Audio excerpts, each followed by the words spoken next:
Добро пожаловать в мой канал. Le Guatemala a adopté la même position que les États-Unis sur le statut de Jérusalem comme capitale de l'État d'Israël. Dimanche, le président Jimmy Morales a annoncé le transfert dans la ville sainte de l'ambassade de son pays, en dépit du vote de condamnation de l'Assemblée générale de l'ONU. J'ai donné des instructions à la ministre des Affaires étrangères, Sandra Jovel, pour entamer les démarches afin de mettre en œuvre cette décision, a écrit le président sur son compte Twitter, un message diffusé par son service de presse. Premier chef d'État à prendre une décision similaire à celle de Donald Trump, le président Morales a rendu compte sur les réseaux sociaux d'un entretien téléphonique qu'il avait eu auparavant avec le Premier ministre israélien Benjamin Netanyahou.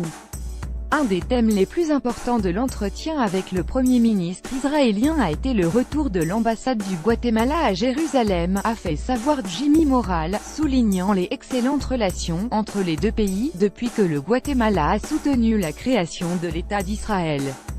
Le porte-parole du ministère israélien des Affaires étrangères, Emmanuel Nachon, a salué quelques heures plus tard cette importante décision. Formidable nouvelle, une vraie amitié, a-t-il déclaré sur son compte Twitter. Le Guatemala est historiquement pro-Israël. Vendredi, le président Morales avait défendu le soutien de son pays à la décision des États-Unis de reconnaître Jérusalem comme capitale d'Israël, au lendemain du vote massif de l'Assemblée générale de l'ONU condamnant cette initiative du président américain. Le Guatemala est historiquement pro-Israël et, en 70 ans de relations, Israël a été notre allié, avait-il déclaré.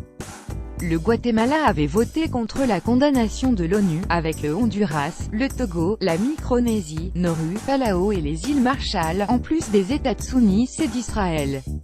Malgré le fait que n'ayons été que 9 dans le monde, nous avons la totale certitude et conviction que c'était la bonne voie, a-t-il encore déclaré.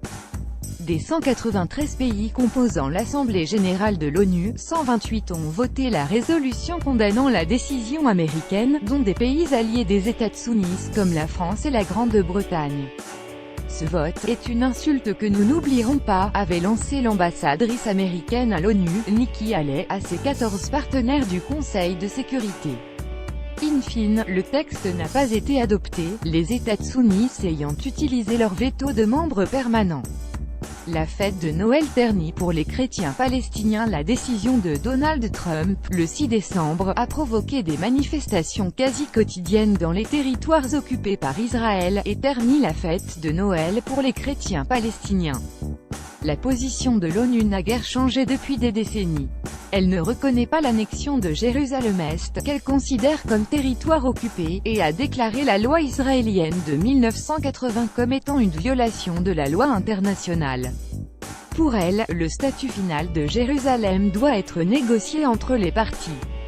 La vision internationale largement répandue reste celle de Jérusalem comme la capitale d'Israël et d'un État palestinien indépendant.